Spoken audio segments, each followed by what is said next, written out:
یہ ویڈیو ذرا ملاحظہ کیجیے گا.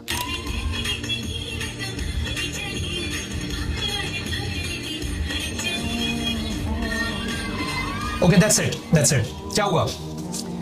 بہت حیران ہوئے؟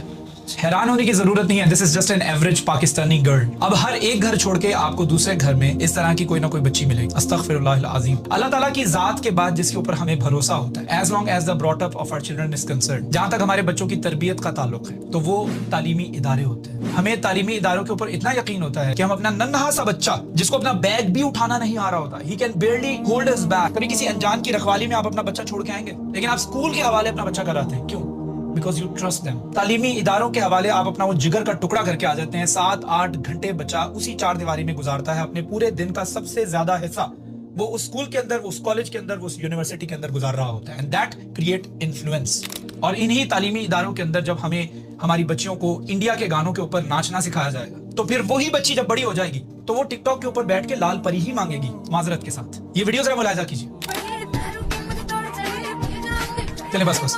یہ لڑکیاں ساری کی ساری جو آپ دیکھ رہے ہیں اسکرین کے اندر, یہ ساری کی ساری مسلمان ہیں, ساری کی ساری پاکستانی ہیں آن ٹاپ آف دیٹ, اور یہ ساری کی ساری لال پری مانگ رہی without even thinking about the lyrics. پہلے مجھے لگا کہ شاید یہ پاکستانی لڑکیوں کو پتہ نہیں ہوگا کہ لال پری کیا ہے, لیکن جب میں نے ان کے ایکشنز دیکھے, ان ایکشن سے وہ بتا رہی ہیں کہ ان کو سب پتہ ہے یہاں کیا مانگا جا رہا ہے. آپ اس کو ٹرینڈ سمجھ کے کر رہی ہوتی ہے, اس میں کون سی بات ہے, ہر کوئی کر رہا ہے. گانوں کی ورڈنگ سمجھ آتی ہے, اور پھر یہی گانے with no offense ہمارے ایجوکیشن انسٹیٹیوٹس کے اندر چل رہے ہوتے ہیں, ہماری شادیوں کے اندر چل رہے ہوتے ہیں. باپ شیروانی پہن کے کھڑا ہوتا ہے, 2 دن بعد اس کی بیٹی کی شادی ہوتی ہے, اور اس کی بیٹی کی شادی کے اوپر گھر میں یہ گانے چل رہے ہوتے ہیں. کیوں؟ کیونکہ یہ ہمارے معاشرے کا ٹرینڈ. اللہ تعالیٰ نے قرآن میں ارشاد فرمایا ہے لا تقربوا الزنا, زنا کے قریب بھی مت جاؤ. Now what a language. اللہ تعالیٰ یہ بھی فرما سکتے تھے کہ زنا مت کرو, لا تزنی, لیکن نہیں, اللہ تعالیٰ نے فرمایا لا تقربوا الزنا, زنا کے قریب بھی مت جاؤ, انہ کان فاحشۃ وساء سبیلا, بے شک یہ تو بہت ہی شرم والی چیز ہے, بے حیائی ہے, اور انتہائی برا راستہ ہے. وساء سبیلا, بہت برا راستہ. یعنی زنا کرنے سے منع نہیں کیا جا رہا, یہاں پر غور کریے گا,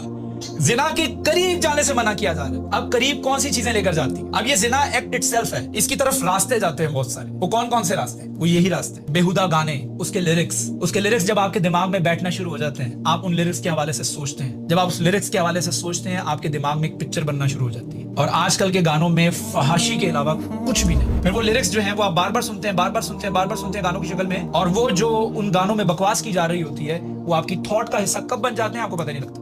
وہ آپ کی اپنی سوچ کا حصہ بن جاتے ہیں. آپ کہتے ہیں اٹس اے نارمل تھنگ.